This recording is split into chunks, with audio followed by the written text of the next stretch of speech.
Study shows negative thinking linked to dementia in later life. This is Scrambled Eggs News. Are you a pessimist by nature? A glass half empty sort of person? That's not good for your brain. A new study found that repetitive negative thinking in later life was linked to cognitive difficulties and a greater quantity of two harmful proteins responsible for Alzheimer's disease. Negative thinking behaviors, such as thinking too much about the past and worrying about the future, were measured in over 350 people over the age of 55 during a 2-year period.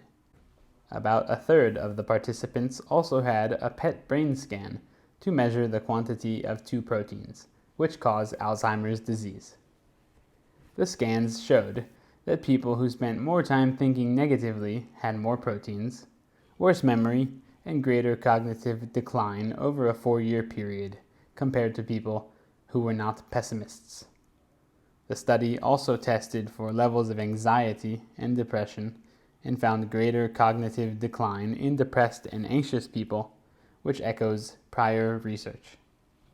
But protein deposits did not increase in the already depressed and anxious people, leading researchers to suspect repeated negative thinking may be the main reason why depression and anxiety contribute to Alzheimer's disease.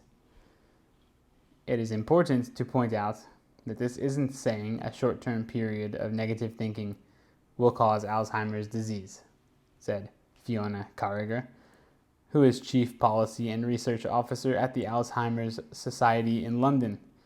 We need further investigation to understand this better, she said. The study's final takeaway is that optimists also tend to have better coping skills and are better problem solvers.